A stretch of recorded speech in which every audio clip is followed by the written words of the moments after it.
RevoTile by Daltile is a revolutionary and innovative tile installation system that makes installing your dream floor easier than ever before. This floating floor system installs directly over an existing floor or subfloor. It's bringing tile into the realm of everyday DIY projects. It can help both contractors and homeowners easily complete their project over 2 times faster than traditional tile with less mess. Before you begin, read the installation instructions and call with any questions or concerns. So let's get started. We've created this video to provide instructions for the tools you'll need, site prep procedures, and the floor installation. Choose from the menu to skip ahead: Tools and Accessories, Floor Prep, Underlayment Installation, Tile Installation, Corners and Cuts, Door Frames and Transitions, Grout Application, Tile Replacement, and Tile Care. Chapter 1: Tools and Accessories. The RevoTile installation system requires use of Rapid Prep Underlayment and Rapid Grout in order to receive full warranty protection.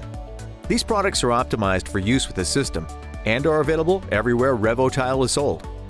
Some tools are needed to complete this project. You can find a complete list in the printed instructions. Safety items such as gloves and knee pads, measuring tools like a tape measure, level, rigid ruler, and pencil. A laser level to determine the level of the floor is recommended. Laser levels can be purchased at most home improvement stores. If you can't get access to one of those, you can use the string method instead. You'll need a utility knife and a straight edge. The Click Fit installation kit is available for your convenience where RevoTile is sold and has everything needed to complete your project. The kit includes wall spacers, a tapping block, and a pull bar. A mallet is also available and sold separately for ease of install. To cut the tile, you will need a manual tile cutter, and if you need to make any corner cuts, a wet tile saw, both of which are available for rent at your local home improvement store. When cutting, use safety glasses and a dust mask. For grouting, you will need Rapid Grout, a trowel, a grout float, 2 or 3 microfiber grouting sponges, and a large bucket filled with clean water. Silicone sealer may be needed if you're installing a floor in a high moisture area like bathrooms and laundry rooms. Chapter 2: Floor Preparation. RevoTile can be installed over concrete, existing tile, hardwood, laminate, luxury vinyl, and rigid vinyl. It is not recommended over carpet. The subfloor should be dust and dirt-free, so give it a good sweep or vacuum. Make sure the floor is clean, dry, and structurally sound. Before installing the tile, it's essential that the floor is level within 3/16 of an inch per 10-foot span. Otherwise, there will be peaks and depressions that can cause dead spots underfoot, potentially damaging the installation. Check for level with a laser leveling system, which is recommended, or with a string. In the string method, measure for level from corner to corner.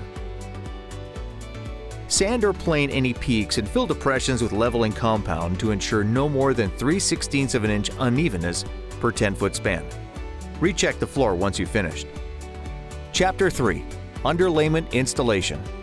The RevoTile system requires the use of Rapid Prep Underlayment. Fit the first sheet of underlayment against the longest wall, being sure to smooth out any wrinkles. If you can, fit the underlayment under the drywall or molding. Place the next piece of underlayment close to the first and tape the seams according to the instructions. Continue laying down the underlayment, carefully securing all edges until the entire floor is covered. Take your time. RevoTile performs best when installed over a stable and level base. Chapter 4: RevoTile Installation. Decide the best direction to install the tile based on the shape of the room. You may want to consider things like the longest and straightest wall, the pattern, and architectural elements like fireplaces or door frames. Next, determine the number of tile rows you'll need by measuring the width of the room and dividing by the width of the tile. If the last row is less than 2 inches, cut the first row so that the first and last row are even widths.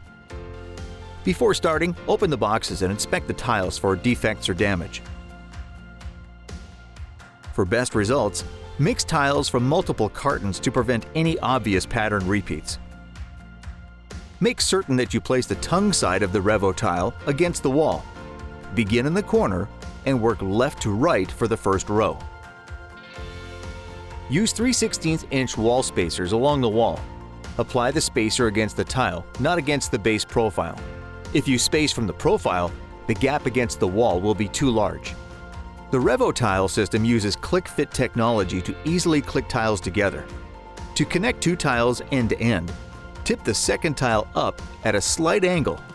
Press the tongue side of the second tile in between the groove of the first tile and then lower it to the floor. When installing the first row, it's critical that the long edges of the tile are flush so that all of the following rows can be straight. Use the tapping block to line them up precisely. At the end of any row, you will need to cut the last tile to length. A major advantage of RevoTile is that you can cut it without a wet saw. Simply mark the length, use the manual tile cutter to score the tile, and snap. More detail about cuts, including wet tile cuts, is covered in the next chapter. Start the second row with a cut piece so you can offset the joints. A classic brick joint pattern can be achieved by cutting the first tile of the second row in half. The third row would use a full tile, the fourth a half, and so on. Angle the long side of the tile with the tongue profile into the groove side of the first row. Angle in the long side, push down to lower to the floor, and then tap on the back end with the mallet and tapping block to click in the short side, ensuring they're completely clicked in with no gaps on the long or short sides of the tile. Place the lip of the tapping block against the edge of the tile when tapping.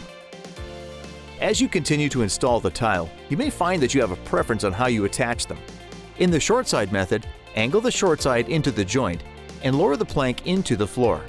Use the tapping block to seat the long side into the previous row. Put pressure on the long edge with your knee or foot, making it level with the other row to make tapping easier. In the long side method, angle the long edge into the tile from the previous row and lower it to the floor. Use the tapping block to connect the pieces. When tapping the pieces together, align the tapping block so that it seats on the edge of the tile to ensure that the force is applied to the tile from the side and the back, and not to the profile. Don't be afraid to give it a good whack. The tile is very strong. Make certain you align the profiles first before tapping to avoid damaging the profiles. Mistakes will happen. However, if you do chip a section of the profile, you don't have to throw out that tile. The profile can be chipped as much as 1 inch on the short side and 2 inches on the long side and still create a strong joint if the surrounding material is intact. When there is no room to use a tapping block, typically when you reach the end of a row or working against a wall or island, use a pull bar. The pull bar in the installation kit comes equipped with protective plastic, but if you use a different pull bar, apply a few layers of tape to cushion and protect the tile.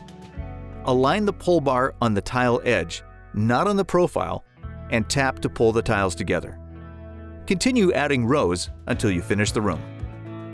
If you come to the wall and find that you are unable to use a tapping block to join the tiles, you can use construction adhesive to glue the tile to the subfloor. Cut off the tongue and groove with a utility knife, making sure to leave enough space for grout. Chapter 5: Corners and Detailing. You'll be faced with 3 kinds of cuts when you install RevoTile: straight cuts, corner cuts, and section cuts. Straight cuts are needed when you come to the end of a row and must fit the tile to the wall. Measure the distance from the last tile to the wall, then add 1/8 of an inch for the grout joint and 3/8 of an inch for expansion at the wall. Mark your tile, and then make the cut on a manual tile cutter, which you can rent at your local home improvement store. The tile cutter scores the tile, allowing you to snap it to length. Put the cut edge against the wall. For corner cuts, you need to use a wet saw, which you can also rent at your local home improvement store. Mark the tile with a permanent marker and cut to the line, being careful not to go past it. In certain instances, you may need to tile around a door jamb or an island leg or a bump out in a wall. In that case, you'll need to use both a wet saw and a manual cutter. First, make your 2 cuts with a wet saw. Then score the section of the middle of the tile and use your mallet to tap out the waste. Chapter 6: Door Frames and Transitions. Due to the height of this product, if you install RevoTile over an existing floor, you will need to check door heights and make appropriate adjustments. When transitioning between RevoTile and another flooring material, you have a number of choices. If the second material is at the same level as the RevoTile floor, you can either use a transition strip or butt the two materials together. A transition strip is almost always the best choice when both materials are hard surface floors. Leave a gap of 1/8 of an inch from the tray to the bottom of the tee, and from the tee to the edge of the other material. This lets you be a little less precise in your cut and allows for seasonal movement. If you are transitioning to a carpeted floor of the same height or taller, you can butt the RevoTile against the carpet. Use a wet saw so your cut will be crisp and precise. Then, using a carpet stretcher, attach the carpet to a tack strip. When the levels of the two floors are not equal, you will need to use a termination strip. Cut the tile to length and then use construction adhesive to affix the termination strip to the floor.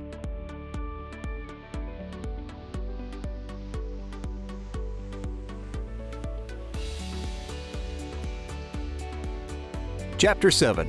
Grout Application. Before grouting, let's take a last look at the entire floor and ensure that all the joints are tight and everything is correctly lined up.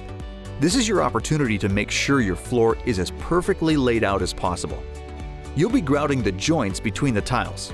You may consider using silicone sealer for the space between the tile and the wall, especially for wet areas and areas prone to water exposure. In larger commercial applications, an expansion joint should be placed every 100 square feet. The RevoTile system requires rapid grout, a flexible single-component grout. Before use, it must be mixed thoroughly with your trowel to incorporate any liquid that is separated during storage. Do not add water.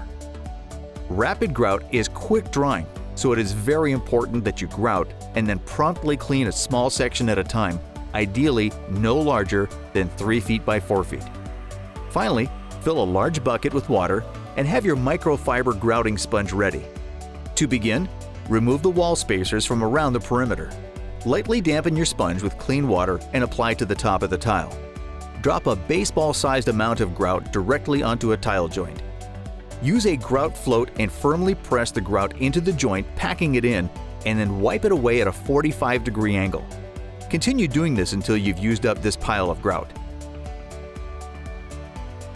Now, wring out your sponge until it's damp and wipe the tile firmly at a 45-degree angle to the seams, but not so firmly that you drag out the grout. Best practice is to wipe the tile with one side of the sponge, flip it, wipe with the second microfiber side, and then rinse and wring the sponge nearly dry before beginning again. Periodically change the water in the bucket so you can continue to wipe the tile with clean water. If you do not wipe off the grout promptly and completely, it will leave a hazy substance on the top of the tile. Wait at least 3 hours before using an everyday glass cleaner to remove the haze. If the haze is still visible, you can purchase a grout haze remover.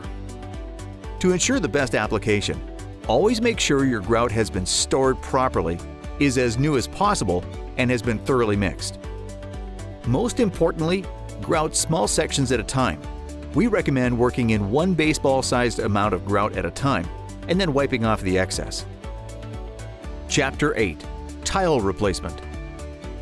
RevoTile is very durable and scratch-resistant, but if an individual tile does become damaged, it can be easily replaced. Using a rotary cutting tool, carve out the grout around the damaged piece to expose the base profile. Carefully cut all around the exposed tray, making sure you don't damage the underlayment below. A pry bar can be used to lift the damaged tile free from the floor. Trim the profile from the new tile and dry fit it into place to ensure it lies flat and level and is not hung up on any of the existing tile's profiles. Once the fit is right, affix the tile to the floor with construction adhesive.